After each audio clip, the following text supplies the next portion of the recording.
opportunity to either improve their results or to rewrite for them to get a pass, don't turn up. Last year, almost 40,000 learners who didn't turn up for supplementary exams. As much as we got good results, at more than 10,000 of those who turned up, others got bachelors, others improved their performance that they could qualify for senior certificate, for higher diplomas, but almost 40,000 did not turn up. And our view is that supplementary exams come just sometimes too early. We announce results in January, they have to write supplementary exams in March, so which means they may not have prepared themselves adequately. So from next year, we're going to make supplementary exams to be written in June, so that at least they have 5 months to prepare, and we'll see if it doesn't help to get more turn-ups. And what we'll do, follow up on those who are doing supplementary exams. The Free State has a very good system because they track all the learners who qualify for supplementary exams, follow them up, phone them, but because they have very good results, it's easy. I mean, if they have 80%, more than 80% passes, it means they're chasing only 10% learners to write. But if you have a big province like the Eastern Cape where the 60% pass, which means you have to chase almost half.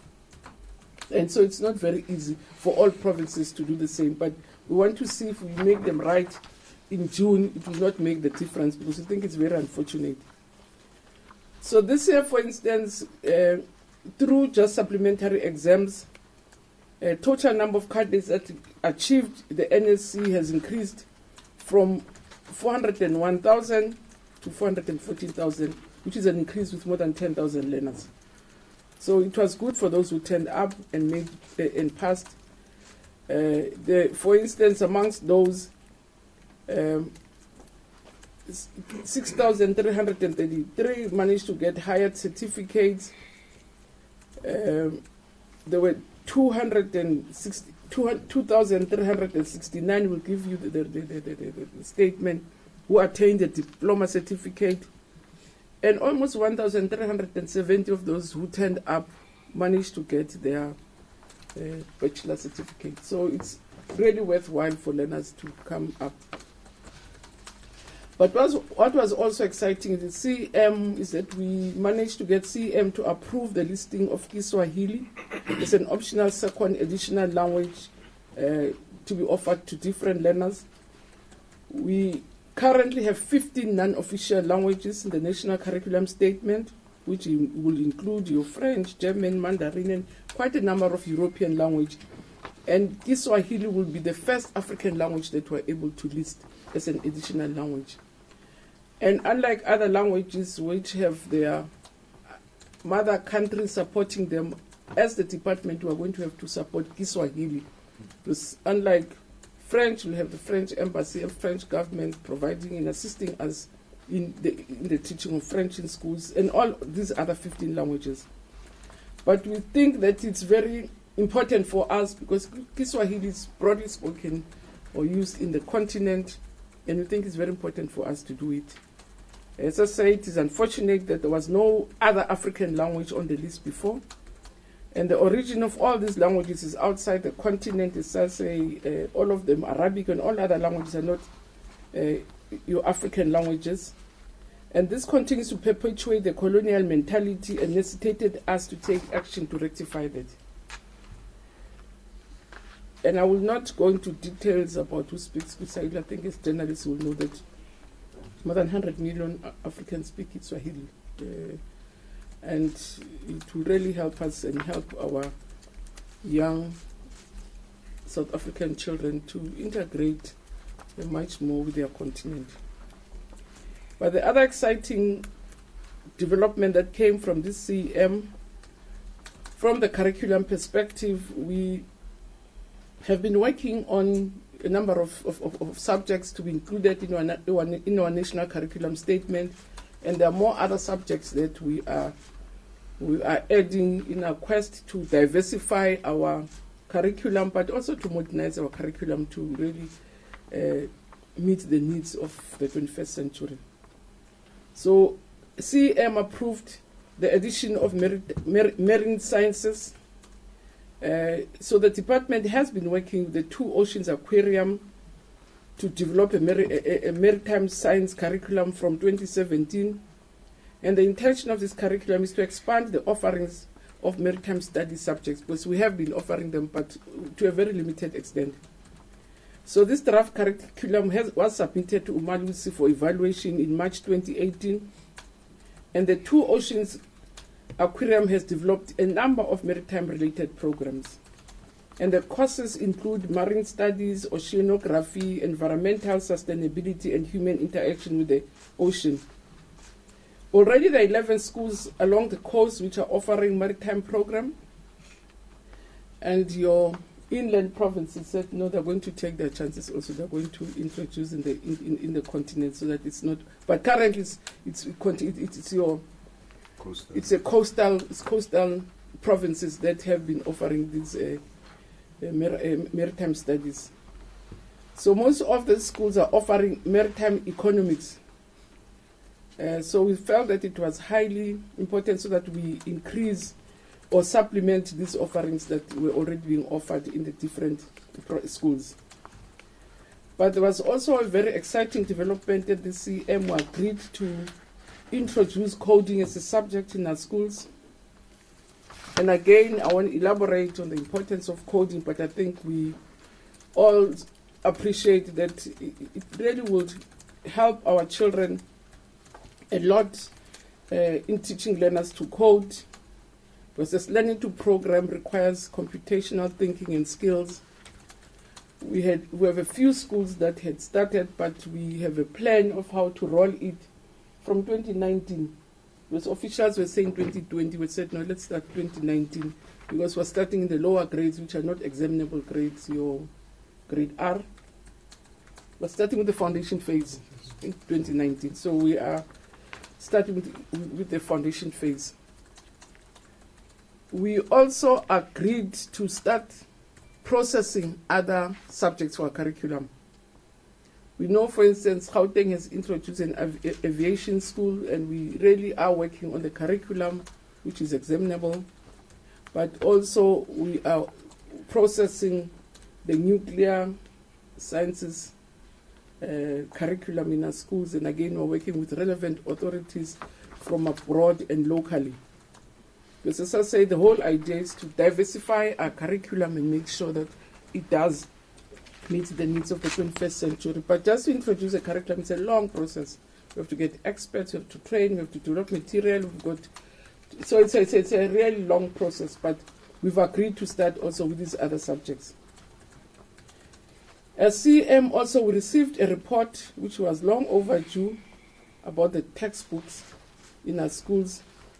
I had established a ministerial task team to look at our textbooks, to evaluate and sample existing textbooks against stereotypes and discrimination towards the promotion of diversity in education.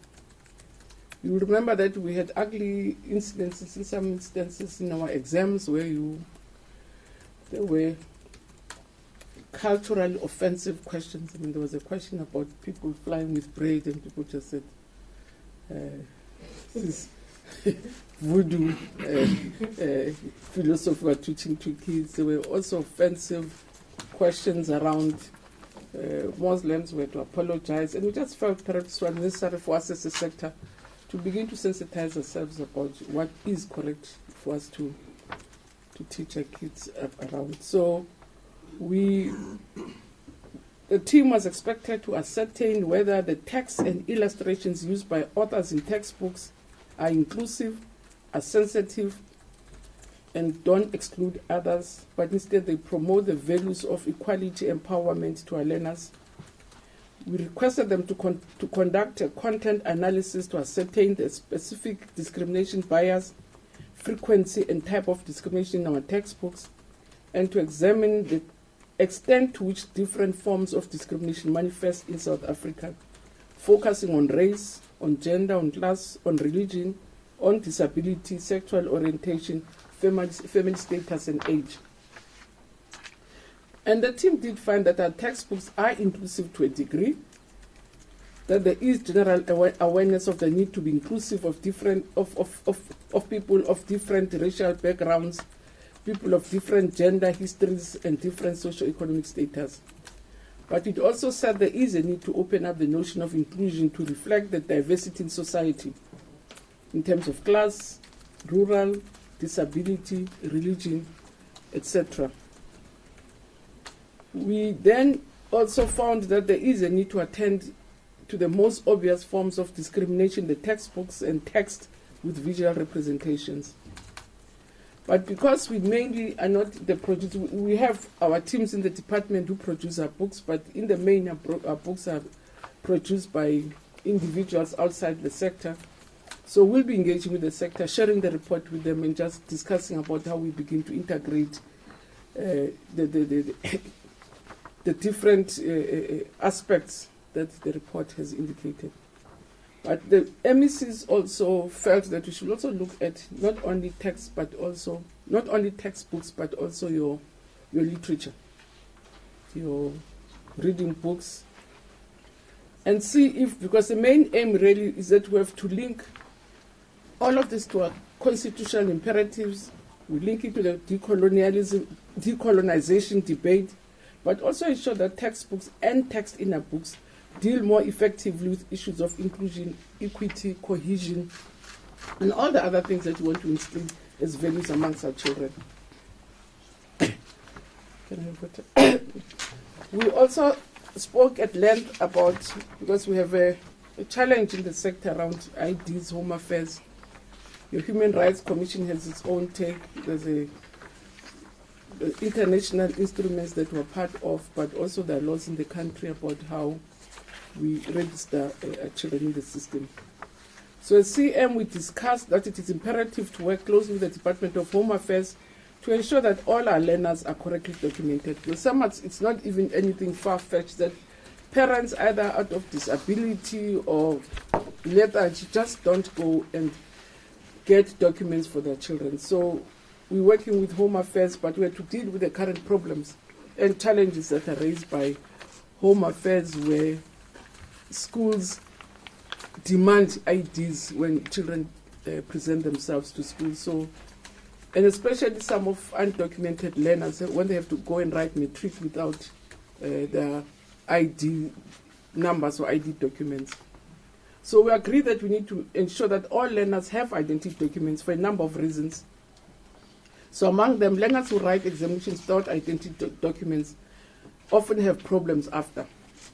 And Umalusi does not certificate learners who do not have IDs. So even if they've written other things, so it's just also in the interest of learners to make sure that by the time they come to our schools, they have IDs. And also those learners can access social services without IDs. And it is also important that learners with IDs also, as I said, participate even in sports. Even in sports, if you don't have an ID, we're not sure whether we can put you under 12, so it affects their life under general, because if they have to, when participating under 10s, who knows that you're under 10 or maybe you're just stunted. So if you don't produce an ID, we're not able to, they're not allowed to participate even in sport, which is a problem. There's quite a number of legal matters that have arisen, and we just thought we need to clarify what we think it's a wrong perception about. For instance, in particular, the appeal in the Constitutional Court regarding the norms and standards for schools. There is no way we ourselves want good schools for our teachers and our learners. So there's no way that we're unwilling to provide school infrastructure. It's what we continue doing with our provinces. But the reason for the appeal that has been handed out is around the locus of authority, and I've brought the legal team to come and explain. Because the department, especially the national department, cannot take sole responsibility for the provision of services which don't belong to them. If they say we must ensure that every school is electrified, if there's no electricity system running in the community, there's nothing we can do. We may wish to have electricity, we may wish to have solar panels, which we lose all the time when we install them in schools, but you can't be expected to take responsibility for instance, for electricity. We don't provide electricity to communities. Yes, for instance, sanitation, alternative we can do, but we can't be expected to say, these are norms and standards, there must be running water. If there's no running water in the community, there's no running water, we bring tanked water. Because that's all that we can, and that's what we're appealing against. But I think our honorable lawyer, because I thought we should just clarify that, because it's just this, I think, wrong perception about the fact that we may not be willing to implement norms and standards. We do want norms and standards. We do want our teachers in particular to work in very decent environments, because we know as a sector it really contributes greatly to the work that we do. But again, for me, and I always say to journalists, it's very easy to lie and say to them, I know I'll do it, when I know it's not possible, so that there's no noise. You say, no, you want me to commit to have electricity, fine, we'll do it. I mean, how do I commit to provide electricity when there's no electricity supply in a community? So, and that's what we want to clarify, so that we really don't commit or mislead communities that will do something which we know will not be able to do. Yeah, so Elijah, I thought I should stop there, and then we can engage, and DM will share questions with the Deputy Minister. Thank you so much, Minister. Or just to say, there's a team which has already gone to Northwest, will be going to visit the school, and after this, and the family of this youngster was stabbed to death at her schools. And it's sad because it's the second this year. There are another killing of a teacher in the Northern Cape in August. And it's really becoming a phenomenon. That's why we have to really find urgent ways of saying, how do we help both our learners and our teachers to keep schools as very safe and happy spaces where learning takes place. So we'll be going there after this press conference. Thank you so much, Minister. In other words, the Minister is saying you still have an opportunity to ask questions, but keep them short. So that you can get your answers in detail before she runs out of time. Any hands, questions? I know the two of you. I start with Patricia from the SABC. Okay, good morning. Minister, you earlier said that you are worried about the Limpopo province. If you can maybe just, in short, elaborate what are the issues that make you worried. And the other issue is on the spate of violence in schools. Obviously, it's a huge concern for the whole country. What's the interim solutions to perhaps protect not just the learners, but in particular teachers that we suddenly see are under siege currently in the country? All right, thank you for that. Kaya. Hi, good morning, Minister and your team. Kaya Kumala here from ENCA. I think my question also ties in with Patricia's one. It's about safety in schools. And Minister, you're saying that you'll be meeting with your counterpart from the police to perhaps look at what can be done. So, effectively, how are you emphasizing this could be sorted out in our schools to make sure that we restore the pride and stuff like that? But also maybe just a bit of a clarity regarding Kiswahili, Minister. So you're saying this will form part of the additional languages. Like just in terms of the options, how will this work out? Will it be across all the public schools or certain schools? Thank you. All right, any other questions? All right. So good morning, Minister. My name is Neo. I'm operating from SABC. I just want to get it very clear on the comment that was made regarding the supplementary exams for those who failed. When will the extension start? When are they going to start writing in June? Is it next year or when? Just want to get clarity on it. Secondly, for as a short-term arrangement, what are you bringing to the schools besides having to talk to the Minister of Police? What are you saying to the schools or the community in terms of beefing up security around the school areas, countrywide? Because we know certain schools really, they don't have that kind of safety measures. Some of them, they don't have fence to start with. It's free for all. What are you planning to sort of like, as an interim or sort of like a short term, try to improve the security at schools? Okay, thanks. Now, is there another hand this side? Good morning, Minister and the team. My name is Pearl Mashevia from How TV. I just wanted to ask, in terms of the young lad who stabbed the teacher, do you know at this point in time if he's in with the police or what's happening with him?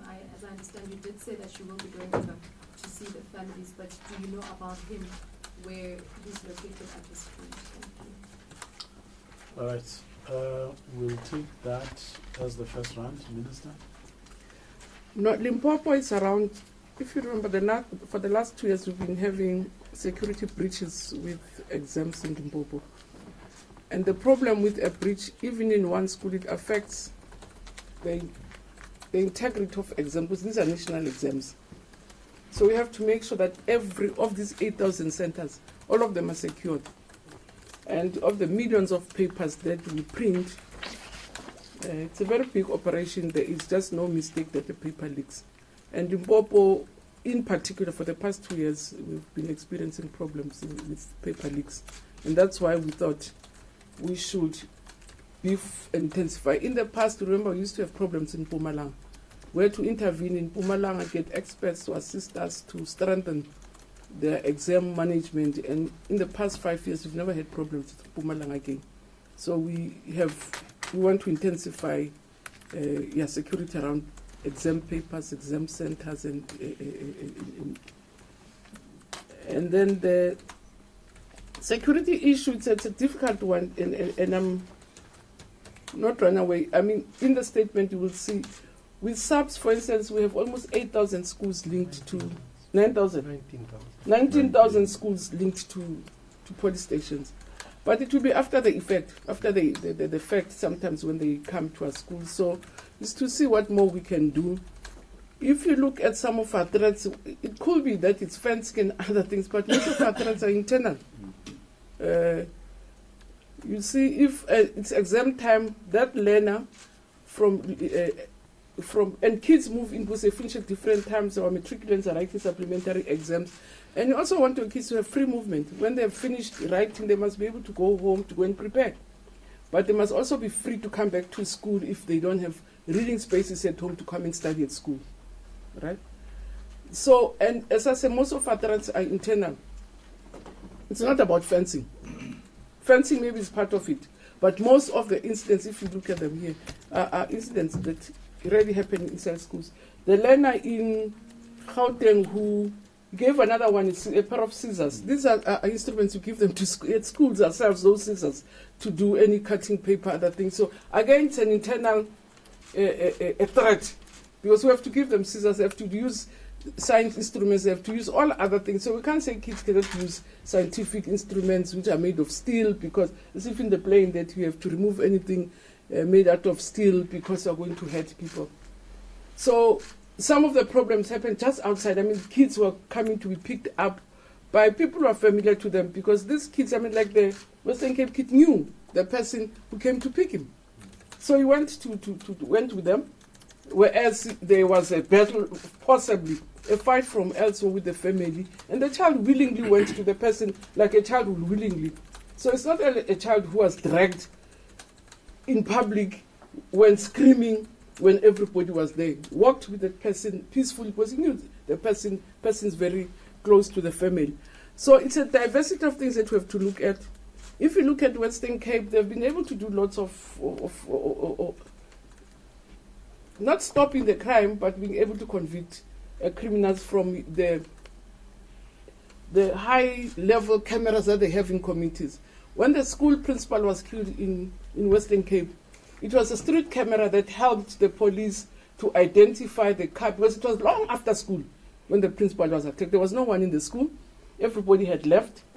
And it was only a street camera. That's why we also need the police or even people from outside to help us to say, what more can we do to secure our kids? In the Western Cape, also because of gang violence, and that's why we need communities. Different groups of communities accompany children to school. There's nothing we can do ourselves around gangster violence in other communities, because it happens outside our schools. Communities themselves organize themselves, walk their kids to school. After school, there's a group that helps them walk through your gangster or dangerous areas back home. And that's where sometimes, because as I say again, we can say whatever we like, there's very little that we can do. So what more can we do in our discussions with the Deputy Minister and DG, we thought one of the biggest things is psychosocial services, so that we can train our teachers to identify early signs, because this very boy himself, I'm told, had problems with drugs at school, with daka at school.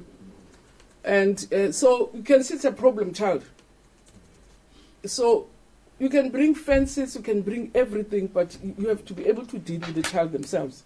That's why we think psychosocial services will help with early identification, but we also have to strengthen our guidelines, because the attitude in education is that children have the right to education. You have to do whatever you can to protect them. You can't expel them willy-nilly. But I think we have to really look at our, for their own security, we have to really look at our regulations. Other provinces have done it creatively. I mean, Gauteng had a problem with a gangster in a school, and what they did was to separate them and take them to different schools so that you can break the gang in schools.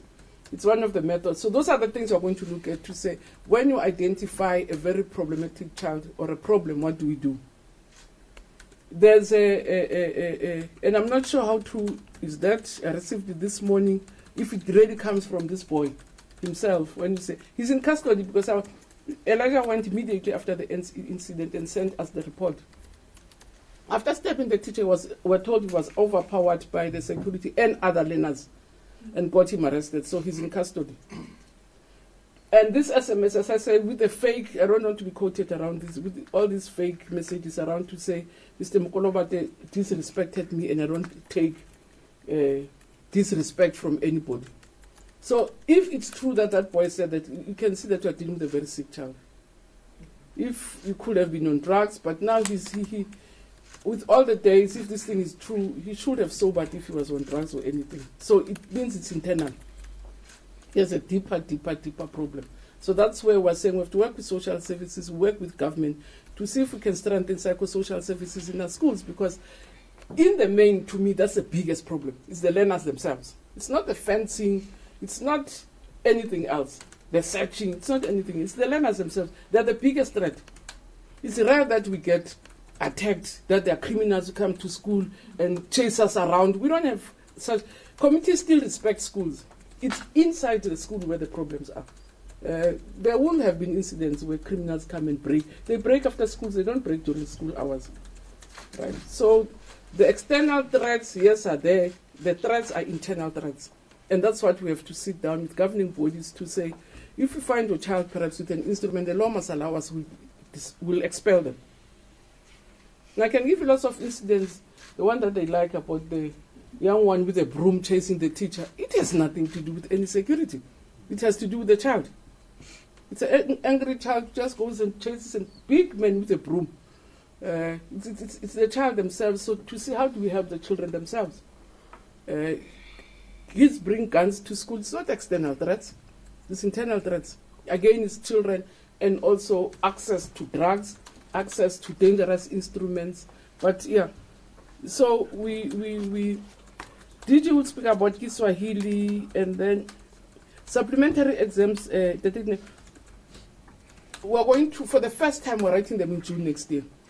So there's going to be multiple opportunities, so that if learners, for some reason, they're not even ready in June, they can write in December, now when we write supplementary. So that there will be really two big opportunities for learners to write. Even those that want to do matric, you can do 2 subjects in June, 2 subjects if you don't have your matric certificate, just to have these multiple opportunities for exams. So for the first time next year, it's going to be June. We've been in provinces to do road shows, because those that have to write in June next year, the closing date is now in October. So they have to register now, because we're closing for June next year. If they miss the date, then they have to register in January next year, only to write in December. So again, that's the advocacy we've been running to make them aware of when are the closing dates for exams. So the young lady is in custody. That's why I say, just that I don't have the time. I really wanted to go and see this 17-year-old, if indeed, because I really want to check from, did you say this man got what he deserved? I mean, this youngster is at 24, it's almost his elder brother, who's just qualified. as a teacher. Started working in April. In less than 6 months, you take his life so easily. So, but as I say, for me, it's more of a psycho-social matter more than a physical security issue. So, Tim, and did you help me with the Kiswahili and how we're going to roll it out? Yeah.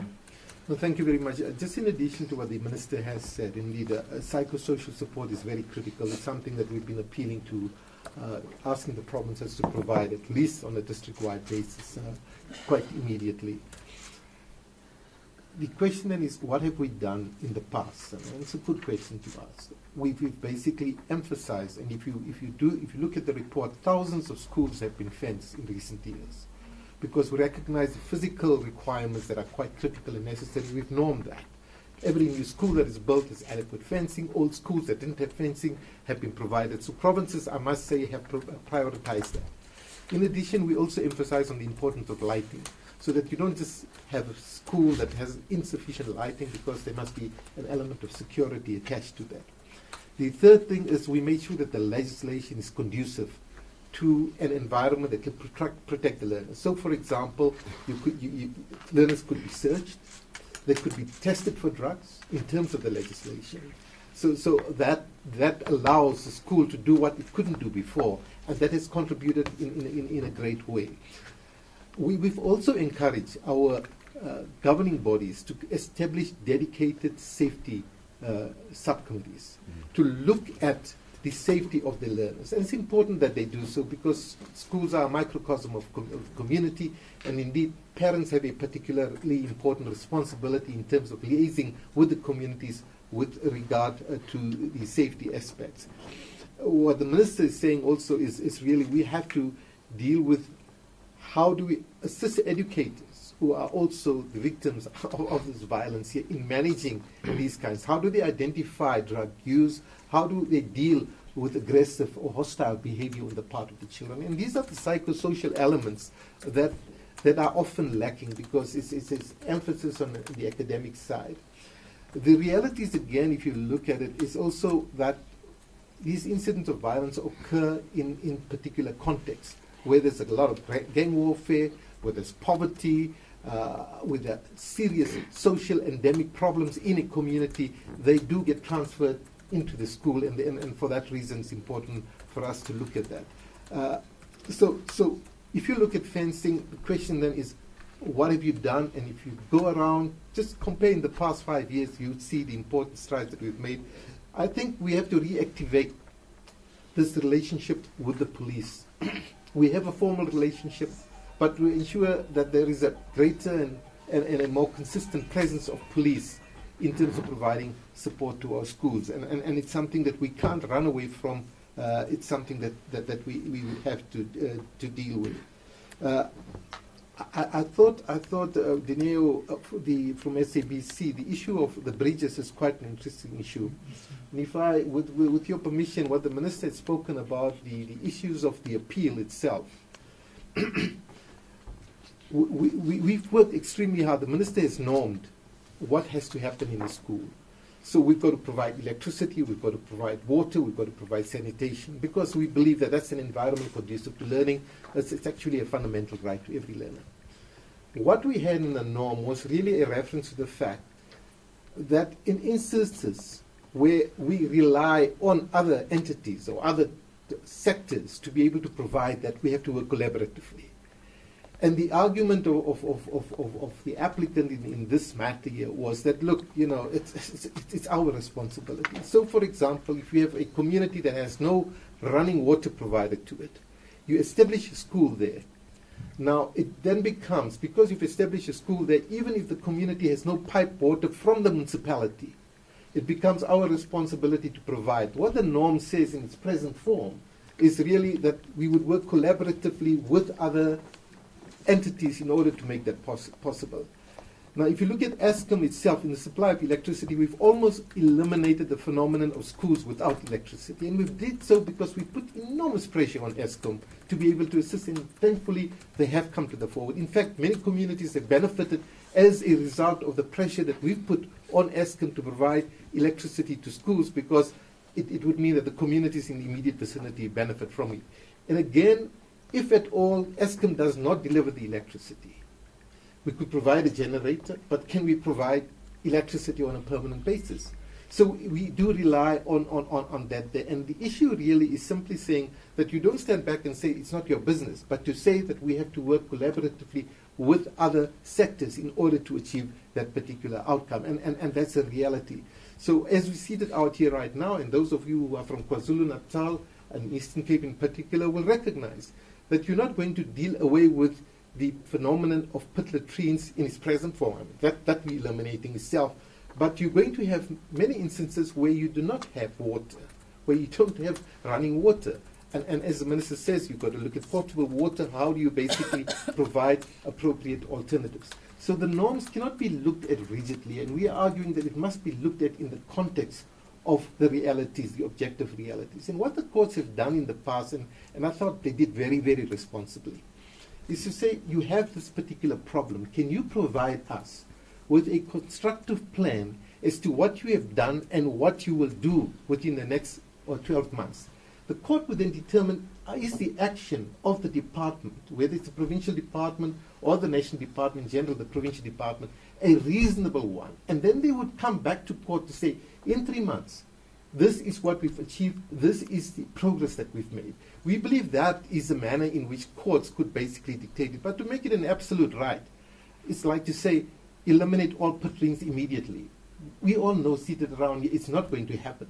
But surely the court should be able to tell us, we want to know within 3 months how you have progressed in terms of eliminating this particular problem. And our argument is not to say that it shouldn't be provided. Our argument is to say that you cannot have it in absolute terms. We have to recognize the context and the realities that we face in this particular regard. So I thought I'd just add that. Yeah. Thank you, Minister. Just about the rolling out of Kiswahili.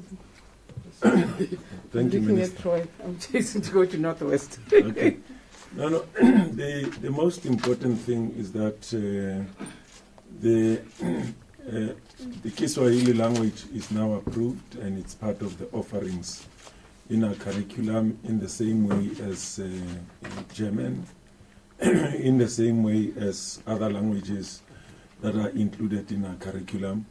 The difference is that, as the Minister said, with German, with Mandarin, they are actually supported by mother countries where these languages originate. And by the way, many, if not most, African countries have been offering Kiswahili for many years. I know that in Kenya, they've had many years of offering Kiswahili. So what is going to happen is that the South African government and the department will have to support the offering of Kiswahili. And it's not only going to be offered to public schools, private schools and independent schools out of own volition who would like to offer this will be at liberty to do so, because this is now part of the curriculum. In the same way as we did with the incremental introduction of African languages to non-speakers of African languages, many independent schools are offering African languages to non-speakers of the languages. Just the last point to make in contributing to what the Minister and Deputy Minister have already shared with you, is that we shouldn't lose sight of the fact that in terms of violence, schools are a microcosm of civil society. The violence that we see in schools is in many ways a spillover from our communities. We see violence in many of our communities, and it manifests in schools because learners spend most of the time at school. Somebody actually said to me, a lot of this comes from home. So that's why the Minister said, as part of engaging stakeholders, we need to engage organized parents in the form of school governing bodies and also afford them the opportunity to help us in dealing with this, which we believe is broader than basic education. But also, as the Minister indicated, it is in some way an indication of the social infrastructure that is really being put to challenge. Social infrastructure, I'm referring to your experts such as social workers, psychologists, all of those practitioners who are responsible to help us to keep our social fiber intact.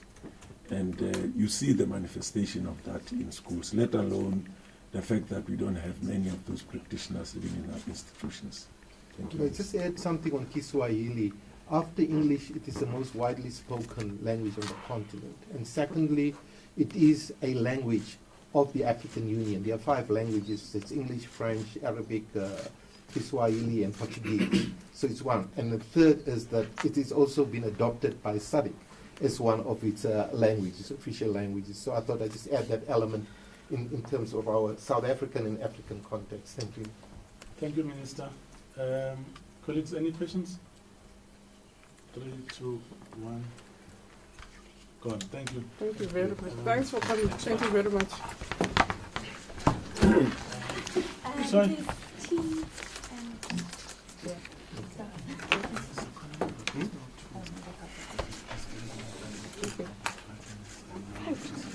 Thank you. I saw the machine. Thank you.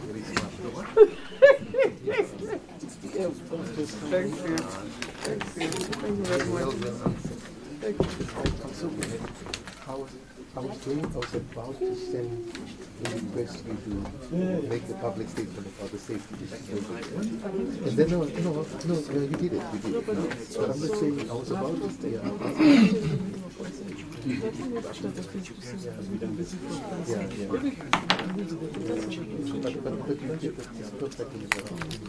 Madam Minister, the Swahili is going to be compulsory. Oh, what? So additional languages to choose to be French, so Mandarin and German, so it's